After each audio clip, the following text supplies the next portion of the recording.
Sabit Albert Agostino. Dokita tojja kufa, dokita togenda kufa, ogenda kusigala nga oli mulamu. Ebyo nno bye bibadde ebigambo by'abantu ababadde bajjudde mu kooti. Wabula nga batunuulira embeera Dr. Kiza Besigye mwabadde nga yennyamiza. Bwana Lukwago Elias looya we agezezzaako kyonna kyagezezzaako. Mwagambidde kooti nti nno bagenze maaso n'okuba nga badepriving liberty y'omukulu wabula nga buteerere. Issues we are raising, Your Worship, are as follows. Number one,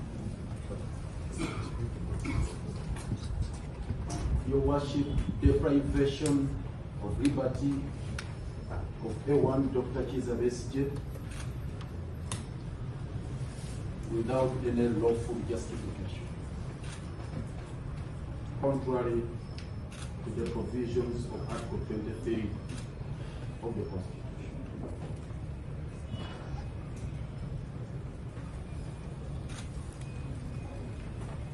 Article 23, Sub-Article 1 provides that no person shall be deprived of personal liberty except in any of the following cases. In execution of a sentence or order of court, and so on and so forth. Mukadde ke kamu Elias Lukwago lawyer agenze maaso okuba nga ayogerako eri omulamuzi ng'agamba nti ekituufu kisaanidde Dr. Kiza Besigye agende maaso okuba nga afuluma ate n'agamba n'ogamba nti embeera y'obulamu omukulu gyalimu. In fact eno yesinza okuba nga etiisa bannayuganda. Katusooke tumalize kano akatono okuva ewa lawyer Elias tugende maaso. So in this particular case, Your Worship, facts speak for themselves that Dr. Besigye is in the custody of the prisons authorities who are guarding him. Yet this honorable court granted him bail.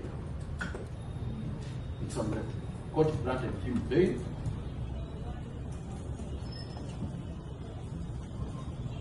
To Your Worship, he has no any pending charges whatsoever under any court of law in Uganda. For the record, Your Worship, previously there were charges that had been preferred against him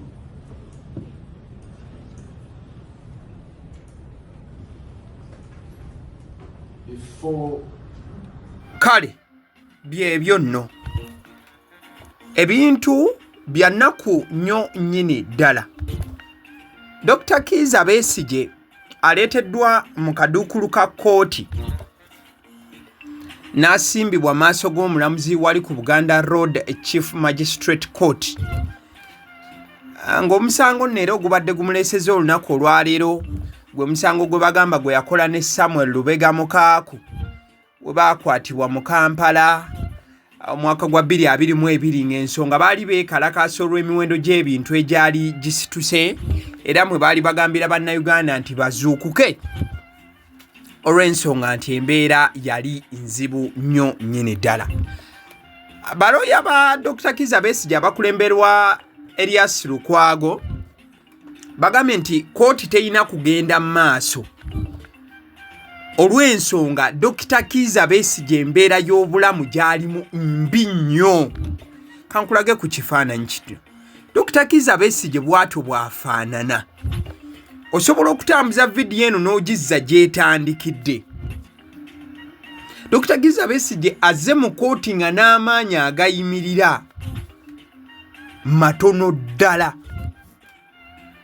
Emabega kaawo Dr. Kiza Besigye yali alangiridde mu komera nti yali wakubanga talya mmere olw'ensonga nti abafamire ye n'abantu abamuvunaanyizibwako baali bagaaniddwa okuleeta emmere mu kkomera ate nga ye ne balooya be tebeesiga mmere ya mu kkomera. So Dr. Kizza Besigye n'abagamba nti we muba temukkiriza bantu bange kumpa mmere, nze emmere y'ekkomera sigyesigamu yadde era nja kuva ku kulya. Endabika Dr. Kizza Besigye gy'alabise olunaku olwaleero eraga bulazi nti mu mazima omusajja alabika talya. Embeera gy'alabiseemu eraga nti talya, yandiba nti nekikwatagana n'obujjanjabi buzibuzibu kubanga afaanana bubi nnyo. Buli amulabyeko, abamu ku babadde mu kkooti ab'emmeeme ennafu bakaabya Amaziga. Dr. Kizza Besigye abadde bwe muba mubadde mukoberera emisango egibadde gyamutwaza mu kkooti y'amagye, babadde nga bamuwa omuzindaalo n'ayogera era ng'ayogeza obuvumu n'amaanyi, wabula wano alabise nga n'ebigambo bitono nnyo oba bizibu byakuva mu kamwa.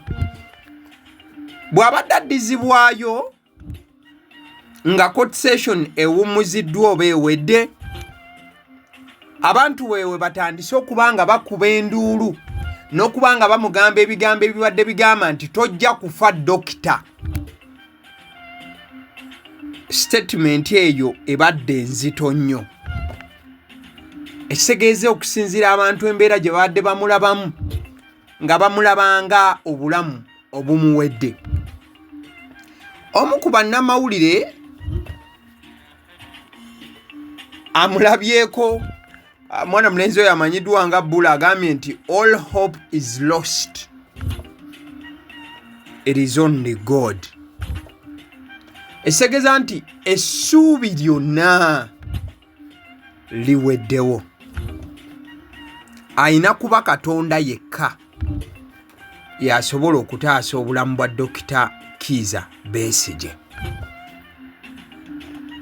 Akatambi k'ensoso kuwaawo kakwatiddwa mwana mulenzi Abubakar Lubowa okuva wali ku Daily Monitor. Wabula oluvannyuma lw'akatambi kano nga Dr. Kizza Besigye atuusiddwa mu kkooti, bannayuganda abakalabyeko balina bingi bye boogedde era nga mpikinzeyoko ku comments entonotono okulaga reactions z'abantu okutya okubaguddeko nga balabe ku Dr. Kizza Besigye bwafaanana ensangi zino. Waliwo agambye nti but really Besigye is so sick, he doesn't look well. What if bad comes to the worst? Ndoza abadde abuuza what if a bad comes to the worst? Nti bannanga embeera dokita mwali mbi, talabika bulungi n'akamu, kati singa ekibi kisukkuluma we kyandikomye. Waliwo mwana mulenzi mwesigwa awo ku Twitter ku mukutu gwa Daily Monitor agambye nti you people are so heartless for doing this. You may think you are winning, but you are paling the fury of the people you are leading. You are provoking them. Tibantu mmwe temuyina mitima. Muyinza okulowooza nti muwangula ne muli kusitula ekiruyi eri abantu be mukulembera, muli kubasojja ku luwonzi. Waliwo mwana mulenzi amanyiddwa nga Alfred afe ku Njoroge, oyo alabika naava Kenya, agambye nti His Excellency Bobi Wine and all other opposition parties have power to call for a major protest and people respond, but they have all chosen path of lamentation on social media. Zero action. I think Uganda has no opposition leaders, believe me. Ngagamba nti His Excellency Bobi Wine n'aba opposition abalala bonna balina amaanyi okukoowoola bannayuganda ne beegugunga ku lw'ensonga ya Dr. Besigye. Nagamba nti naye bonna basazeewo kubeera nga bakozesa mitimbagano kwogera wabula nga tebalina action gye bataddewo namaliza nga gamba nti nze ndowooza Uganda terina opposition bo baba nga batunuulira ensonga efaananako bweti. Abalala abataddewo hashtags ezigamba nti free Besigye. Waliwo omwana mulenzi amanyiddwa nga Simon KP agamba it's disheartening to see Dr. Besigye in this condition. Hopefully the legal system will ensure fair treatment and due process, respecting everyone's rights no matter the circumstances. Let's hope for a swift and just a resolution. Mukadde kekamu mwana mulenzi amanyiddwa nga Dr. Richard Suna agamba nti I wonder what Besigye thinks of standing in the same dock with Lubega Mukaako. Nti ndowoozaamu engeri Besigye gy'ayinza okuba nga yeewuunya okuba nga ayimiridde mu kaduukulu keekamu ne Lubega Mukaako. Simanyi ki oyo kyategeezezza. Waliwo akizudde natuna n'agamba nti bro has been on a hunger strike. Ti amazima galabika nga Dr. Besigye bye yayogerako ebyokubeera nga agenda mu kwekalakaasa okwerumya enjala alabika teyabikomya mu bya bigambo abadde akikola. Theos Baham agamba nti if Besigye ever dies his blood is on their hands and that will be their downfall. They better act swiftly and do what's right and necessary. Greed is too bad. Nagamba nti singa Besigye akeeranga n'afa omusaayi gwe guli ku mikono gyabwe ate eyo yejja okuba engwa yaabwe. Basaanidde bakozese obwangu bafeeyo bakole ekigwanidde. Omululu mubi nnyo. Bigambo bya reactions ezivudde mu bantu olunaku olwaleero nga balabe ku Dr. Kiza Besigye. Ayesiga agamba nti there is blood on their hands, nti waliwo omusaayi ku mikono gyabwe. Karani Mutonga ekyewunyisa nno muzimu ku reactions ezisinza okuvaayo bannakenya bakyenyigiddemu nnyo akubye balabye. Ndowooza bannakenya beenyigidde nnyo mu nsonga ya Dr. Kiza Besigye olw'ensonga balina n'omu ku balooya baabwe omukyalo oyo eyajja okuyimirira ku lwa Dr. Kiza Besigye mu bufu obufaananako bwe butyo. Mukadde akafaanana bwe kato. Karani Mutonga agambye nti Kiza Besigye was the trusted personal physician to Museveni during the Bush War. Look at what dictator is doing to him just because he became ambitious and wanted to lead his country. Agamba nti omukulembeze w'eggwanga lino yeetaaga kubeera mugeyeena. Bigambo biwandiikiddwa Karani Mutonga nga reactinga ku ebyo ebigenda maaso n'okuba nga biba. Dr. Kiza Besigye bw'atyo bw'afaanana. Emba ziguddemu. Waliwo agambye nti Besigye is crying but he is speechless and the tears are sinless. Nti Besigye akaaba ebigambo bimuweddeko naye amaziga gandiba nti tegalabwa bulabwa. Ekituufu bw'obanga weetegereza akatambi ke natandise nako ebiyengeyenge bibadde bijjudde mu maaso ga Dr. Kiza Besigye. Bwe bamugambye nti no tajja kufa afunye akamwenyumwenyu ng'afuluma wabula nga nako kaako kakabukasi butamalaamu bazze maanyi. Ekifaananyi ekyo kyenkulaga kye kya Dr. Besigye oli omukadde omusajja yali ajjudde amaanyi n'okubanga ayogera n'omuwulira.